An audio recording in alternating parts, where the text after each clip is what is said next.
So hello ভাইয়া, আশা করি তোমরা সবাই অনেক ভালো আছো ভাইয়া। আজকের এই ভিডিওতে তোমাদেরকে আমি শেখাবো কেমন করে পাইথন দিয়ে রেক্ট্যাঙ্গেল বের করতে হয়। সো চলো ভিডিওটা শুরু করে দেওয়া যাক।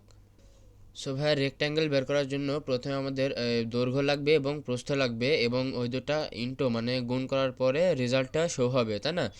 সো রেক্ট্যাঙ্গেল মূলত আয়তক্ষেত্র। সো এই আয়তক্ষেত্রের জন্য প্রথমে আমাদের দৈর্ঘ্য এবং প্রস্থ গুণ করা লাগবে, গুণ করার পরে আয়তক্ষেত্র বের হয়। সো এটা পাইথন প্রোগ্রামে কেমন করে লিখতে হয়, সো চলো তোমাদেরকে আমি এক্সপ্লেনভাবে A to Z বুঝিয়ে দিচ্ছি। সো প্রথমে ইউজার থেকে দুটো ইনপুট নিতে হবে, দৈর্ঘ্য এবং প্রস্থ। সেজন্য আমরা এখানে একটা ভেরিয়েবল ডিক্লেয়ার করে নেব, সে ইউজার ইনপুট 1 ইকুয়ালস টু, এখানে আমরা ইনপুট লিখবো, ইউজার থেকে ইনপুট নেব যে এখানে কাঙ্ক্ষিত দৈর্ঘ্যটা এখানে উল্লেখ করো, তারপরে যে এটা স্ট্রিং আছে না, এটা ইন্টিজারে কনভার্ট করে নেবো। সো চলো ওটা লিখে নেওয়া যাক এখানে।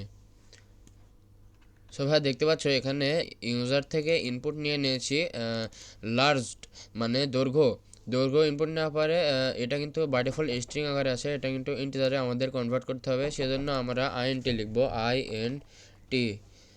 ঠিক আছে, সো INT লেখার পরে এখানে ফার্স্ট ব্র্যাকেট এবং লাস্টে একটা ব্র্যাকেট দিতে হবে। দেওয়ার পরে এখানে আমরা প্রস্থ লিখবো, যে ইউজার ইনপুট 2 নামে একটা ভেরিয়েবল ডিক্লেয়ার করার পরে এটার ভিতরে আমরা লিখবো ইনপুট। সো ভাই এখানে আমরা লিখবো ইন্টার, এই যে লার্জ লেগেছে না, এখানে দৈর্ঘ্য লেগেছে, তো এবার এখানে শুধু প্রস্থ লিখে দেবো, ব্যাস তাহলে হয়ে যাবে।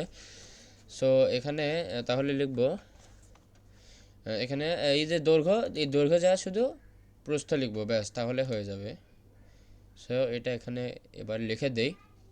সো আমাদের প্রস্থ ইনপুট নেওয়া শেষ ইউজার থেকে, এবার এটাকে আমরা ইন্টিজারে কনভার্ট করে নেব, INT।